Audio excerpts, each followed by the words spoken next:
Moin Leute und willkommen zu The Cat Lady. Die Kerze ist ausgeblasen, das Seelenopfer ist geopfert und jetzt müssen wir nur noch ein Blutopfer durchführen und dementsprechend unser eigenes Blut dieser freundlichen und netten Dame opfern, der Queen of Maggots, der Madenkönigin. Und dafür brauchen wir natürlich irgendwas, womit wir uns schneiden können. Oder auch nicht. Okay, it'll be fine. I don't need her. Okay, jetzt haben wir aber keine Blutopfer geleistet. Kann ich zurück? Nein, kann ich nicht. Gut, dann gehen wir nochmal schnell weiter. Hier steht immer noch unsere Leiche. Unsere erhängte Leiche. Jetzt ist es irgendwie Abenddämmerung geworden, ne? Oder war es das vorher schon? Ich meine nicht. Zumindest stand die Sonne ein wenig höher, als wir das erste Mal hier durchgekommen sind, glaube ich zumindest. Erschien mir ein wenig danach. Wir tapern hier ganz entspannt hin und her. Und wir haben immer noch die Brechstange im Inventar und ich weiß nicht, wofür... Doch, natürlich ist es klar, wofür die gut ist. Die ist für den Generator. Und der Generator, der wurde ja mit... Beziehungsweise der Schalter für den Generator wurde ja zugenagelt. Dementsprechend ist es die einzig logische Wahl, dafür natürlich die Brechstange zu benutzen, auch wenn da steht, dass man das auf keinen Fall nutzen sollte, diese Maschine. Aber ich habe eine Brechstange, ich sehe Bretter, ich sag, mach kaputt.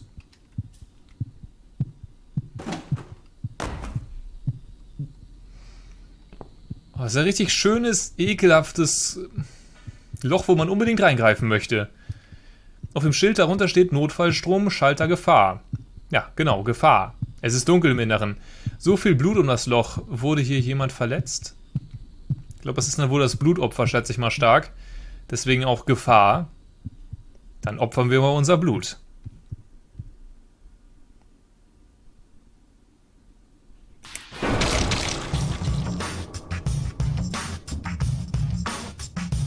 What the? What the? What the? Was zum Teufel? Alter! What? Was ist hier los?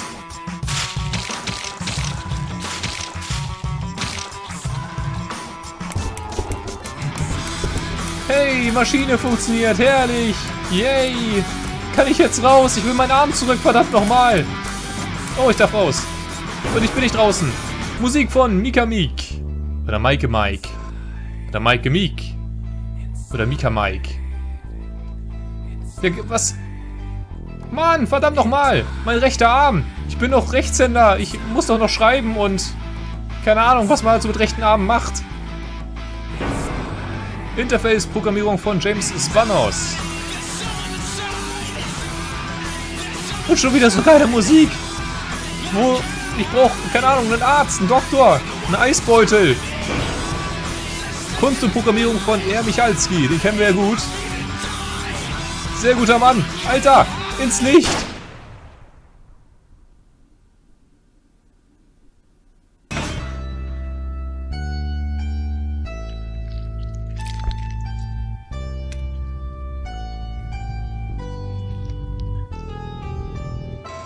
The Cat Lady. Die Katzendame.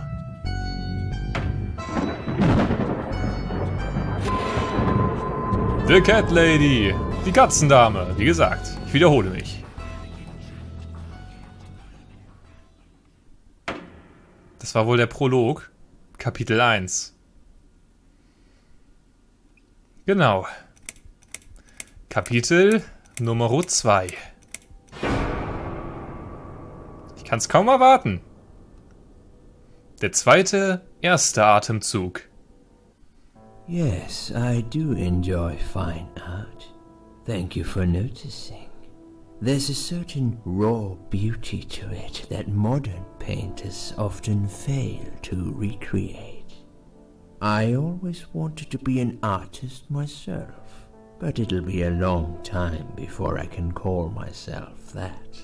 I often say that patients are my canvas, but my job is more about restoration, obviously. I look at the damaged human minds and bring them back to their former beauty. I'm sorry, I'm probably boring you. No, it's not that. It's just... It's been a difficult couple of days. I'd really like to go home. Of course, and go home you will. As soon as we've done this little assessment, okay? You probably know how it works. I've read in your file you used to be a nurse. Yes, I know very well how it works. You want to check if I'm nuts. Well, I wouldn't use that expression, obviously. But yes, we have to make sure you're safe and figure out how to help you. Also, as a nurse yourself, you know there's always paperwork involved. These forms won't fill themselves. Honestly, Susan, you have nothing to worry about. This is just a formality. I could tell straight away that you are not nuts. Fine. What would you like to know? I will answer all your questions. Then I'll go home, take a long shower, and catch up on sleep. Wonderful. Let's see then. Where do we begin?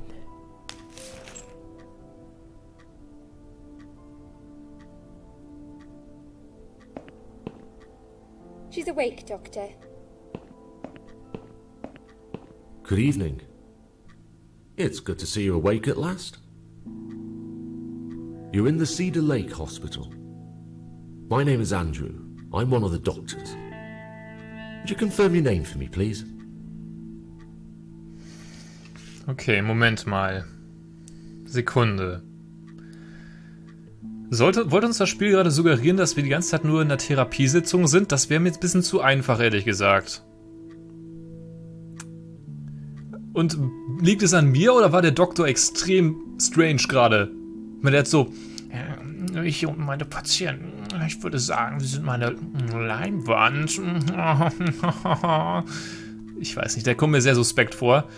Wir sind im Krankenhaus. Die haben unseren Arm vielleicht angenäht oder der ist gar nicht abgefallen. Vielleicht war auch alles nur ein Komatraum und wir wachen jetzt hier auf, nachdem wir die Tabletten geschluckt haben, weil uns vielleicht jemand gerettet hat. Sehr viele Fragen, sehr wenig Antworten. Vielleicht werden wir sie bekommen. Ich bin zumindest Susan Ashworth. Susan Ashworth. Hello, Mrs. Ashworth. I'm glad to see you're all right. You're on the ward now. Your condition is stable. I can see your brain functions just fine and there's no permanent damage of any sort. We've checked your internal organs and they're fine too. You're a very lucky lady, Susan. You might experience extreme tiredness and lethargy for a couple of days, but that should soon pass. I would advise plenty of rest now. The nurses on this ward will take it from here. Please let them know if you need anything. Take care, Mrs. Ashworth. Please, don't try to speak. What did you say? Hä? Don't worry, Mrs. Ashworth. Your arm is fine. No. There was nothing wrong with your arm, darling. Now calm down. Ich dachte, ich soll nicht Would you like reden. me to get you some water? Let me get you a drink. I'll be back in a second. Ich darf doch nicht reden. Warum fragen die mich solche Sachen?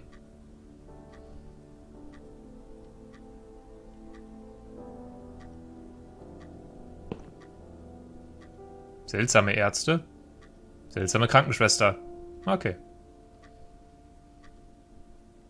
I'm sorry, Susan. Did I wake you? I have to take your blood pressure. 2 seconds and I'm gone.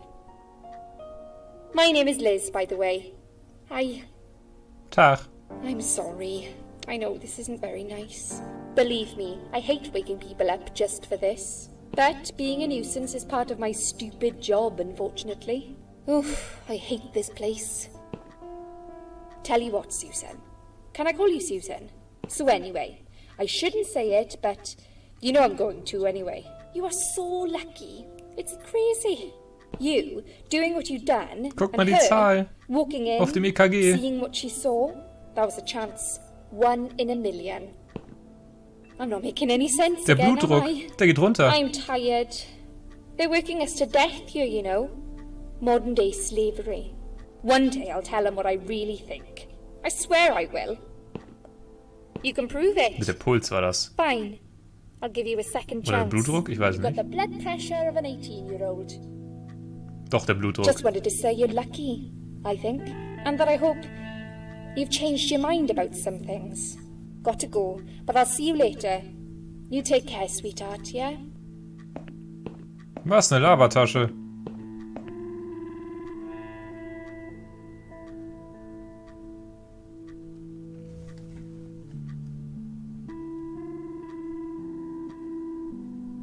Wo ist unsere Atemmaske?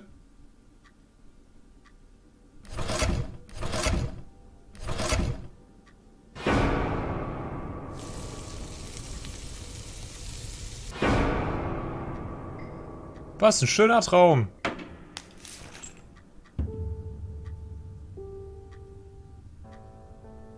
Bad dream. Darf ich jetzt wieder reden? Oder... Eigentlich darf ich ja nicht reden, hat der Doktor zumindest gesagt, deswegen... Die redet schon für sich genug. Ich vertraue mal dem Arzt, okay? Ich vertraue dem Arzt. So, you don't want to talk about it? Don't worry, I understand. Sometimes it's easier not to talk. To keep it to yourself. I feel like that here sometimes. A lot, actually. As soon as you open your mouth, you realize that nobody listens. They might pretend they do, but you can tell by the eyes. Eyes will always give you away. My nan used to say that. The thing is, I don't care anymore. I'm just playing a game now. Like everyone else. Just playing a game. Die ist schon irgendwie Ironie in sich selbst, ne? Wie gesagt, die redet von sich selbst schon genug. Deswegen, warum sollten wir ihr noch Fragen stellen? Die redet ja sowieso die ganze Zeit. You're a quiet type, aren't you? Ja? But you're gonna have to talk sooner or later. I hope you realize. They will ask you questions, you know? Now, it's not my intention to scare you, but that's what they do. And you know that. They can't let you go if they believe you will try it again. This place is under a suicide watch. If you're not careful, they'll get you a room with padded walls and no view. You really don't want that, trust me. Aber der Doktor hat gesagt... I'm only trying to help you.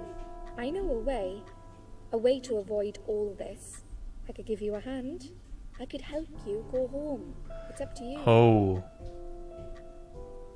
Oh. Sie ist die Erste. Ich verstehe. Die Königin der Maden meinte ja zu uns, dass wir 5 Menschen begegnen werden und wir die alle umbringen müssen, weil sie sonst Parasiten der Gesellschaft sind, wie sie sagte. Könnte ich nochmal kurz ihren Namen erfahren? What was your name again? I forgot to introduce myself, didn't I? I always do that. So sorry, Susan. My name is Elizabeth. But you can call me Liz, like everyone else. You're here a lot. Every time I open my eyes, I see you. They make auxiliaries do crazy hours here. Seriously, I feel like I've got no life sometimes. I'll be here till the morning. To be honest, I keep coming here to hide. Please don't give me away. I just want to rest my legs for 2 minutes, that's all. So viel zu Parasite. Und ja, wir müssen richtig hart aufpassen, denn die Madenkönigin, ne, ich meine ja nur, die hat gesagt, dass diese Menschen uns umbringen wollen. Und deswegen, gut, wir müssen wahrscheinlich sowieso jetzt erstmal reden, auch wenn der Doktor meinte, wir dürfen das nicht. Aber, naja, reden wir mal. What happened to me? Well, how much do you remember? I took some pills, and I fell asleep in the chair. I remember how the room kept spinning around me slowly. I felt so calm, and then... Das behalten wir wohl lieber für uns. I woke up here, and I saw you. Can you now tell me who found me, and what happened? Well, your body went into a coma. You were lucky she came home and found you. I told you that before. What? Who found me? Your daughter, of course. She called an ambulance. If it wasn't for her, you'd sure be dead now, Susan. My daughter. Yes. Why? Why'd you look so pale all of a sudden, Susan? I don't have a daughter. Whoever she is, she lied. But why would she do that? How should I know? I was in a coma, apparently. So she lied. It doesn't change the fact that you owe her your life. I was fine. I didn't ask for any help. Sorry.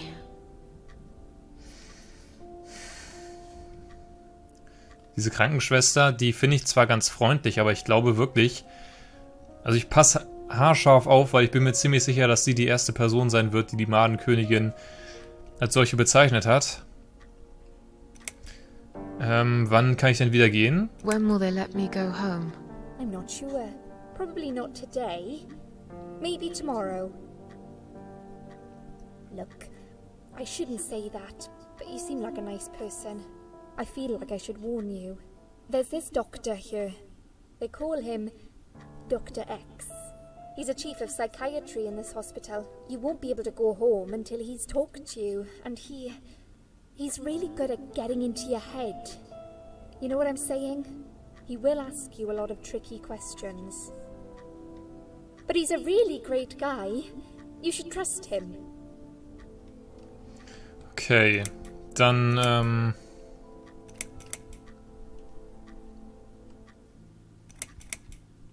haben Sie meine Tochter in Anführungsstrichen gesehen? Did you see this daughter of mine? No, sorry, Susan. Apparently she came in the ambulance with you, but then she remembered something and had to go.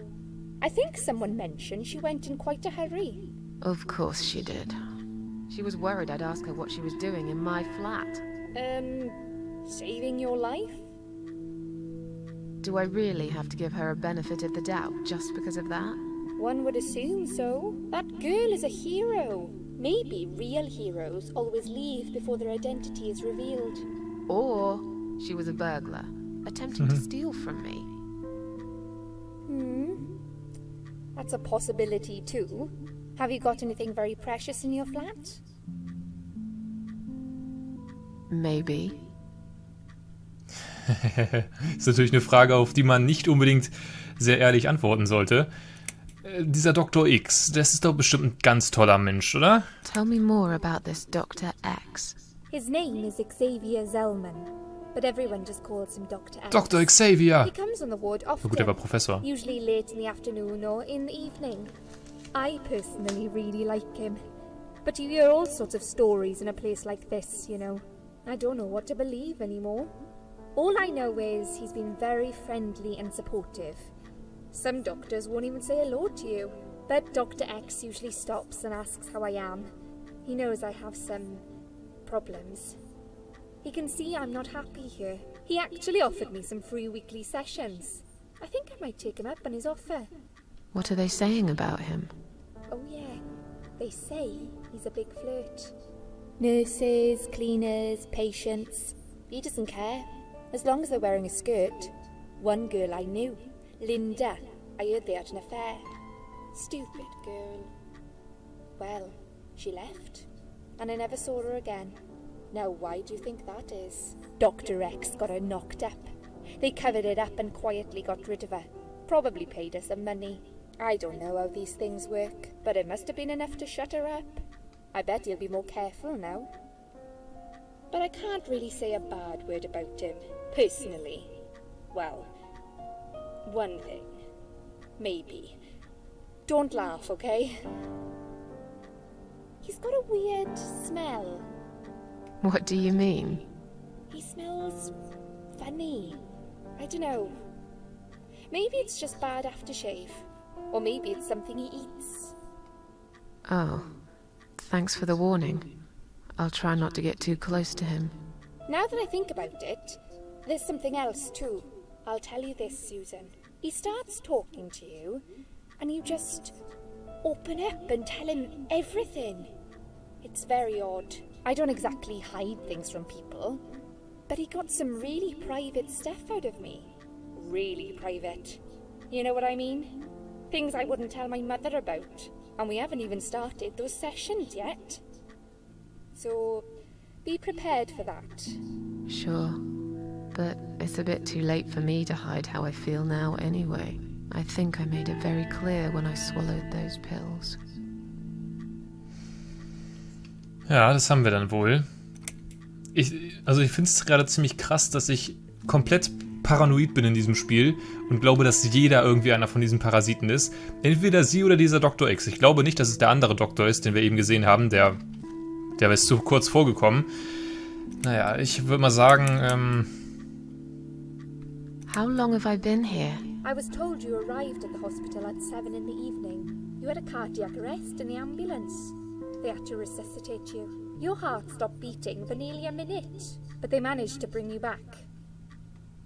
You went to the intensive care unit, where they gave you a dose of antidote and pumped your stomach. As soon as your condition was stable, they brought you on this ward. It's called Dime Ward. I call it Die Ward, because all the patients who come here want to die. It's a suicide watch unit. That's why it's so strict. You have to be careful. Nurses here are trigger happy with the sedatives. verstehe. Ich passe schon auf. Wir wollen doch niemandem was tun und vor allem nicht uns selbst. Okay, ich würde mal sagen, von sich hat sie von mir aus schon wesentlich zu viel erzählt, deswegen, ich bin müde. Lassen Sie mich bitte schlafen. I'm tired. Let me sleep now. Fine. I'll see you again. Be careful who you trust here, Susan. They will be watching you. How do I know you're not one of them? You don't. But do I really look like a bad person to you? I don't know. Maybe not. I'll see you tonight. Remember what I said. Dreams are just dreams. But when they turn into nightmares, it's good to have someone there to pinch your arm and wake you up, right?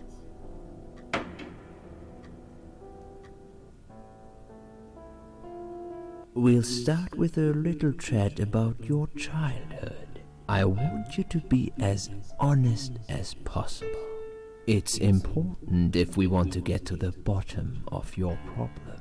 Count to 10 and tell me when you're ready, Susan.